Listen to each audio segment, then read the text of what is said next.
Nakahuli na naman tayo. Ayan. Ayan ang nahuli natin. Ayan, malaki. Ayan, laki na naman ang huli natin. Ayan. Is that one? How long? 20 and a quarter. 20? 20 and a quarter. Ay, almost 21 feet. Ay, inches, sorry. So, yan ang mga nahuli natin. 18. Okay. 18. Okay, we got one more big one. So, ano na, 8 na, 8. 8. Is this, So big. we're not gonna be illegal. 20. Okay, no more big ones. No more? This one, No, bigger. that one that you caught, Mm-mm. this one, and this one That's good. are all Big. See, they have a All slot. big. They have a slot limit.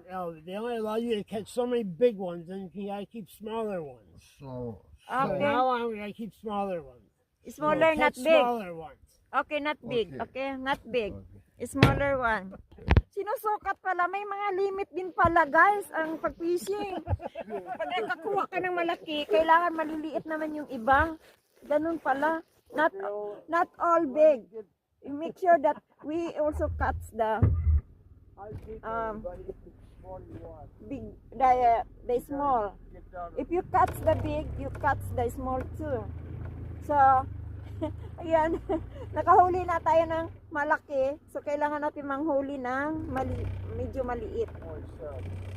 So, yung nahuli namin is 8 na. 8, tag 18 inches, 19, 20. So, may 23 and a half. Yan yung mga nahuli. Kailangan pala ano.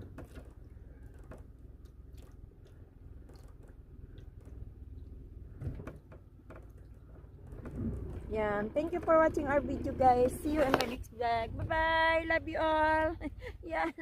Yan pa sila. Yan, palubog na yung araw. Bye, guys. Yes, don't, Ellie. Bye. You're the only one catching fish. Yeah, I catch 4 only already. Yeah. 4 pieces. Ayan, guys. Ayan, marami na tayong nahuli. Ayan, ang mga nahuli natin. Yan, ang lalaki. Yan. So far nahuli ko is 4 na. Si Habi 2, yung kaibigan niya 2. So tayo ang maraming nahuli. Bye. Bye-bye.